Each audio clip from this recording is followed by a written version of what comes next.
Hello, everybody. My name is Jamaica Thomas. I am the founder of JT Educates, and it is time for our Sunday night setup where we are prepping your week for love and light. And this week, we are talking about leading through change, guiding teams with resilience and adaptability. Leading through change, guiding teams with resilience and adaptability. And so, in our changing times, and we know as leaders, we often have things that change around us. Maybe we get a new boss, maybe we are transferred to another department, maybe we have somebody who's transferred into our department. Maybe if you're a CEO, maybe there's some buyouts or some merges that are happening, and you have to adapt your leadership style. You have to adapt to the culture that you're either being brought into or you're asked to lead.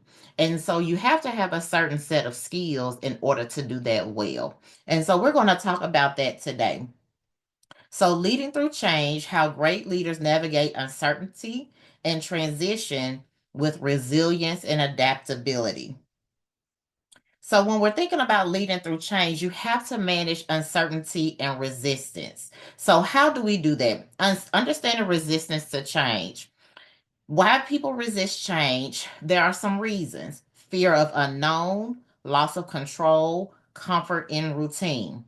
There are reasons why people fear change or resist change. They fear the unknown. They have a loss of control, or they are losing the comfort of their routine. We all can understand that, right? And so when we are resisting, or when you see people resist change, there's a fear there. There's a fear of, will my everyday life be the same? Well, how will this impact me?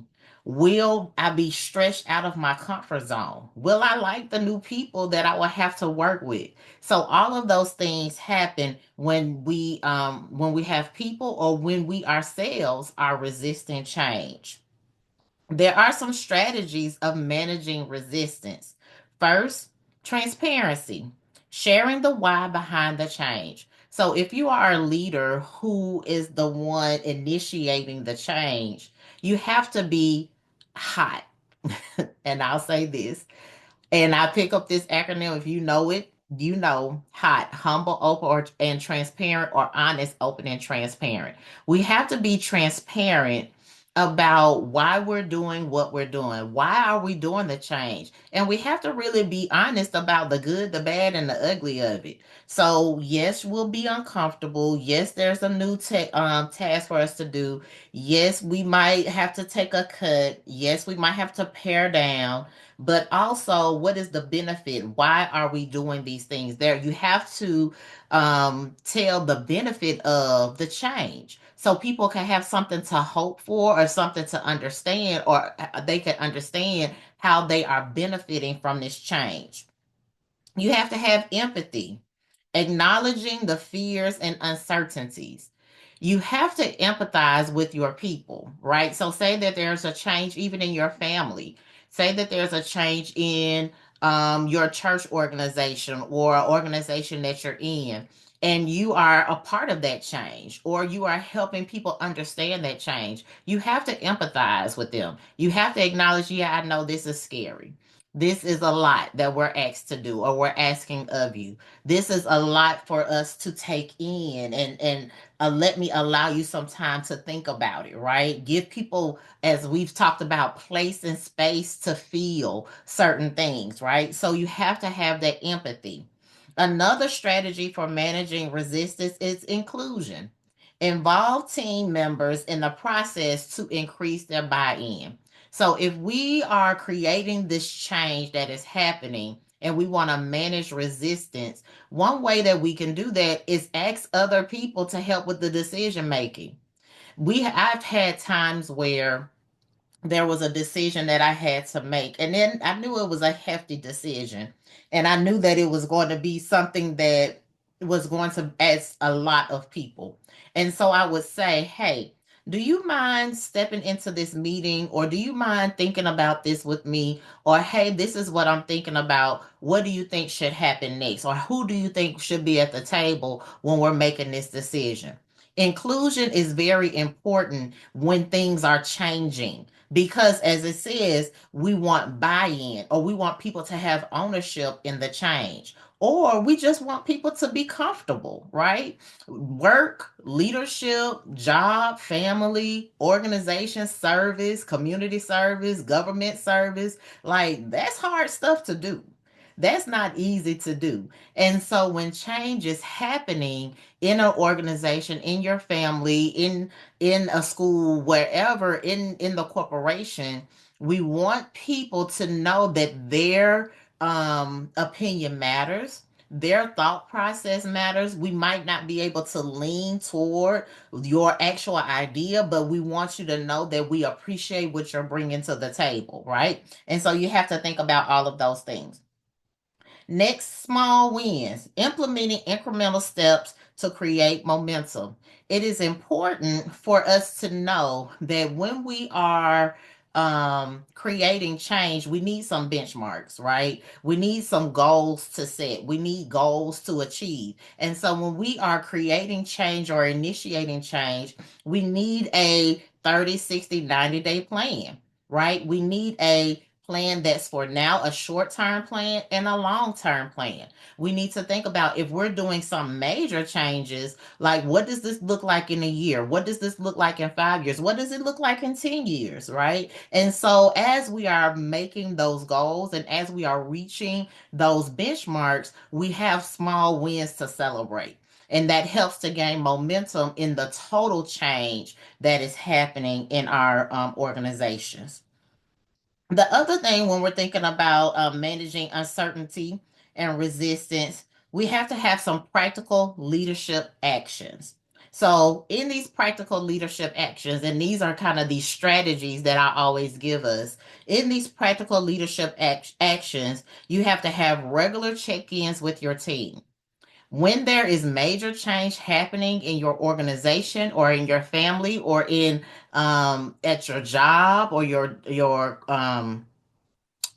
church, when there are things that are happening, you need some check-ins. You cannot assume that everybody is on the same page as you because you had one meeting.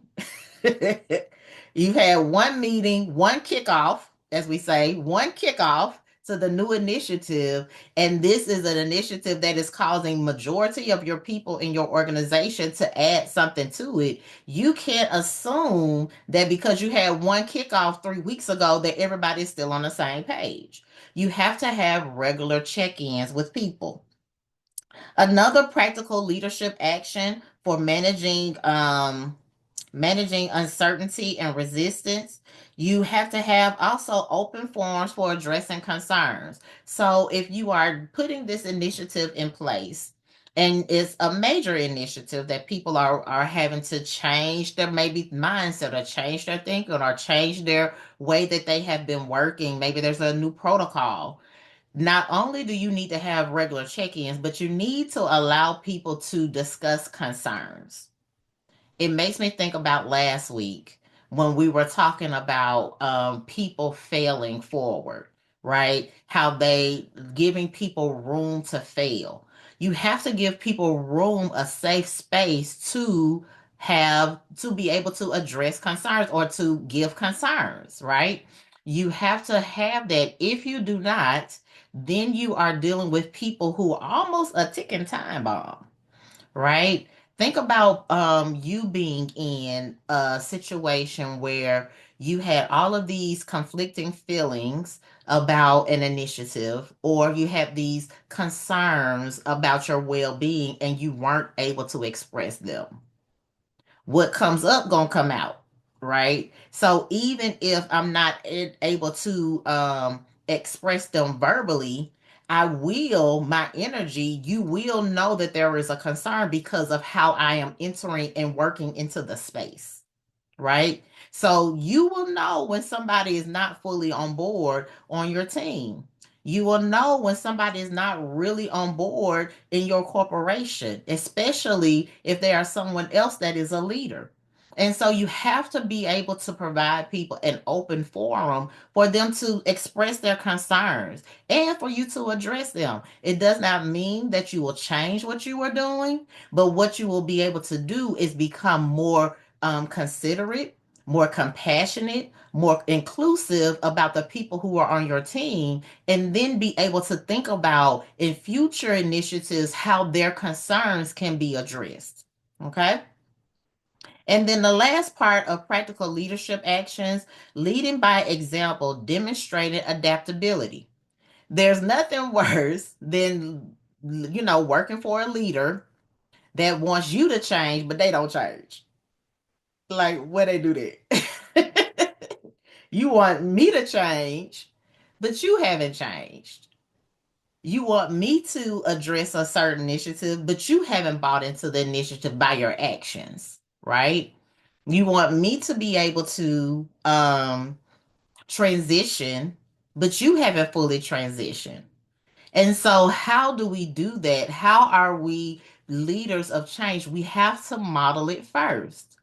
If there is an initiative that I'm doing, there's something that's new that's happening. If I have to go somewhere and I know it's going to shake people up what we're trying to do, I'm going to try to prep myself. I'm going to try to go ahead and change my own mindset. I'm going to put some things in place for me. So as I am talking about this thing, I'm already modeling it, right? Because I have gotten with a group of people, we have decided that this new initiative is going to happen. And so now that we've decided, now we have to roll it out. We have to make sure that we're ready and that we are modeling how it's done.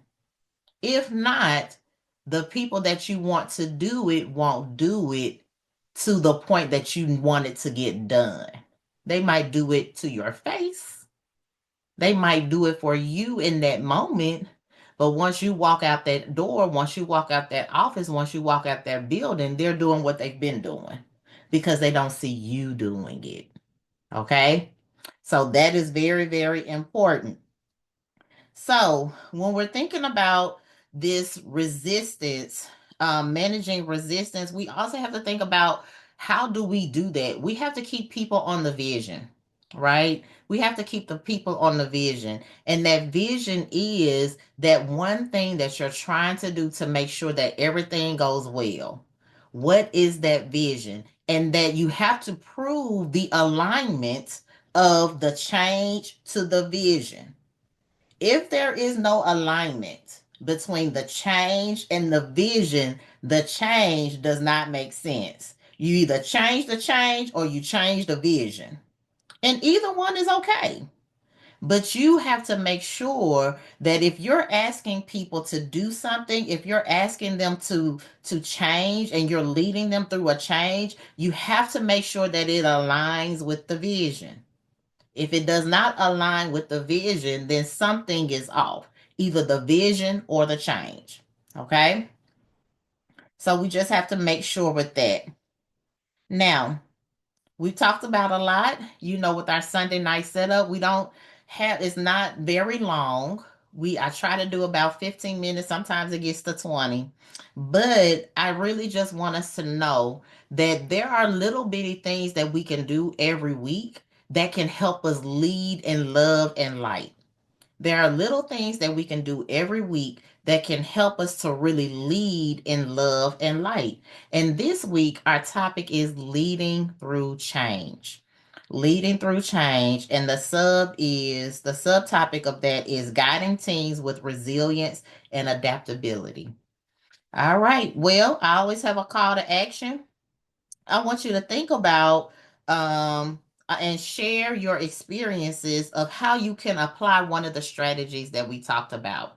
So, how can you apply um, being more practical in your leadership by having regular check ins? Or how can you apply being transparent, empathetic, inclusive, or celebrating small wins? I want to hear from you. Tell me what you think. All right, this is our Sunday night setup, prepping your week for love and light. This week, Our topic was leading through change. And I would love for you to either like, comment, or share this pod with another leader so it can help them, right? Because we want to be love and light. So I'm going to leave you with this: be love, be light, and lead boldly this week. I want you to be love, be light, and lead boldly this week. Thank you. Have a good week.